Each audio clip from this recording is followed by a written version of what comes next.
US submarines in the Cold War were thought as the weapon of all weapons, the highest level of state-of-the-art combat vessels. The USS Thresher was no different.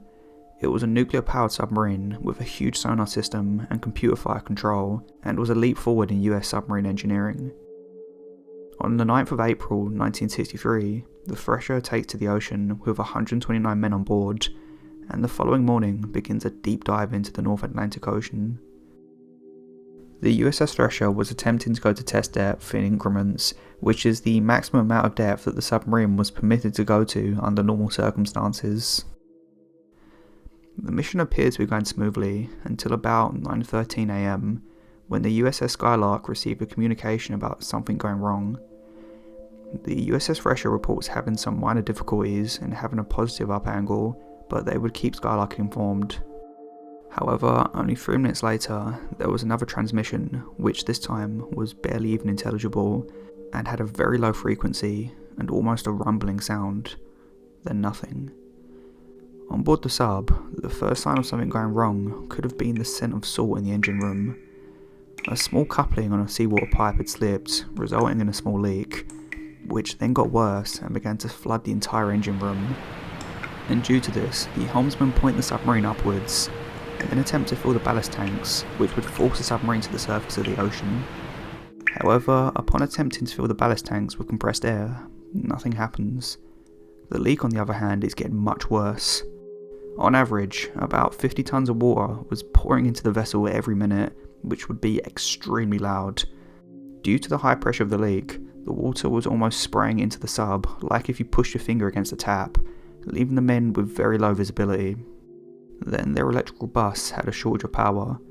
However, when this situation occurs, the nuclear reactors will automatically shut themselves down, meaning the USS Thresher had lost all propulsion and electrical power. Then all the machinery came to a stop.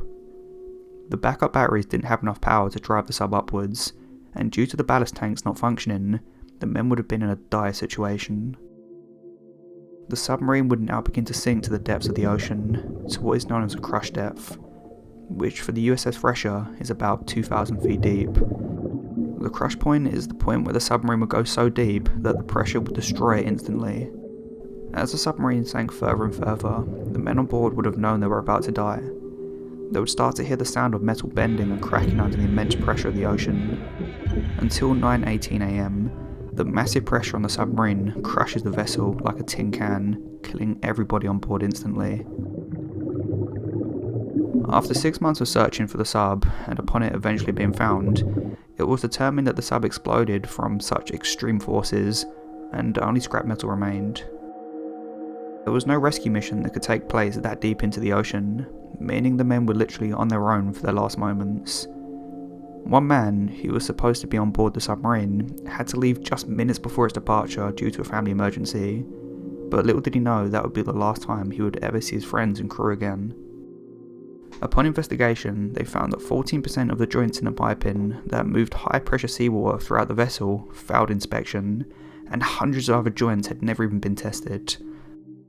The ballast tanks were reportedly an old design that was from a time when submarines weren't intended to go that deep, and due to the sub taking on so much water, it was unable to gain enough buoyancy to shoot to the surface. Another reason for the ballast tanks failing is due to the valves being frozen shut that allow air into the ballast tanks, meaning the seawater that was in the connection between the air flask and the ballast tanks froze, which plugged the holes, and as a result of this, the ballast tanks couldn't be used.